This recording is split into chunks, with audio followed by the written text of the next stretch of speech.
I'm Danica Kellum-Derolu, and thanks for watching Balanced Body. Today, I'm going to take you through the difference between Cleopatra and the traditional mermaid on my centerline reformer. Let's get started.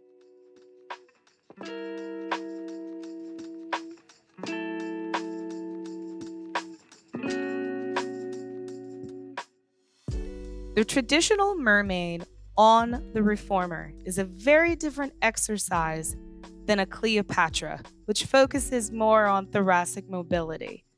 Let's get into it.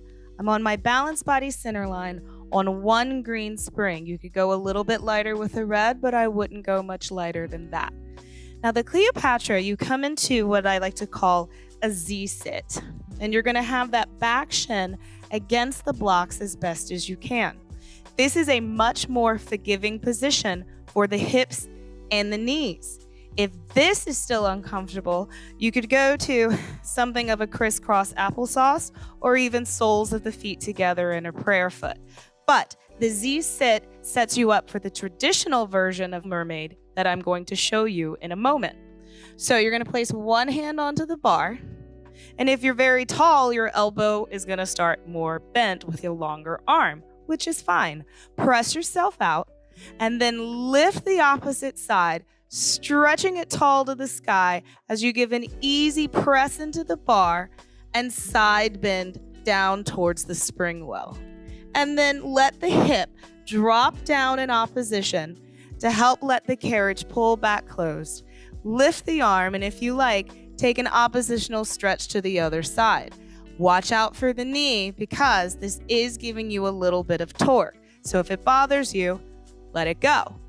Going over again, I'm going to press out into the bar, opening up the springs, and then continue to opening the springs as my head reaches out away from my opposite hip.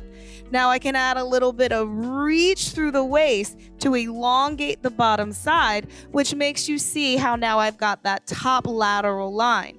Coming back in with the hips, it's going to bring me back up into my side bend, giving me that nice, easy lateral flexion. Now, the traditional mermaid is a little less forgiving. I personally can't do the authentic position of the knees where you're stacking one shin on top of the other and getting yourself into your mermaid fin. This is very challenging for my knees. So I do allow my bottom knee to be a little bit away from. I'm still giving a good connection of that top shin into the blocks. This really matters. Now, instead of starting with one hand on the bar, you're going to grab a hold of the block or the post or even underneath the carriage if your arms are nice and long. And you're going to lift tall through that side that's facing the bar, getting as lifted and long in the waist as you can. Then you're going to let go. And you can see me already in lateral flexion over to the well side. Reaching out with the hand, I'm going to stretch the top side and push with my hips, legs, shins, everything connecting the blocks. I'm pushing the springs open with my lower body and letting my upper body extend long. Now here's the neat part. Instead of just using my shoulder to come up, I'm going to find the entirety of the lateral flexion of my spine, initiating with my head, coming up to that top arm, arm by ear. See how I'm now already in lateral flexion? Continuing through that work in those obliques to pull the springs back closed, therefore drawing the pelvis back up underneath my rib cage. Then, with all the strength I can muster, I think of pulling myself towards the well to lift the arm up over, grab what you can, again, whether it's the block or the post or underneath the reformer, and then lift up.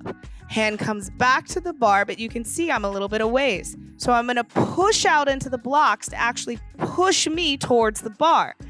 That push continues out into the spring, even thinking of that bottom hip reaching, hence the ideal traditional position of your shins being stacked and both being against the blocks.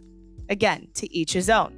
But as I continue to drive out into the blocks with my lower body, my upper body extends. Now I'm going to take a little variation here. Not so traditional, but super fun. Twisting towards the floor, both hands stretching out on the bar. I now can reach and get full thoracic rotation and a stretch through my shoulders and chest that just feels glorious. But again, I'm really controlling the spring from the connection of my hips, pelvis, and legs back into the blocks. I could even lift a little bit, get a little bit of extension work in that rotation as well. I'm going to shift my hand back over so I can come back into my lateral side body. Now, once again, I'm not just coming up from my shoulder. I'm going to find lateral flexion through the cervical, thoracic, lumbar, and that's the hardest, to get those lower obliques to pull you up, lift, dive over, and then you get your dessert. Thread the needle, reach underneath that top arm, grab what you can, and pull yourself into a nice twist. And of course, you should do the other side. The Cleopatra feels delicious, and it will build strength, but the traditional mermaid challenges the entirety of the body. It's just not comfortable or really accessible for joints below the belly button for certain people. So do what feels good and keep at it. Thanks for watching Balanced Body.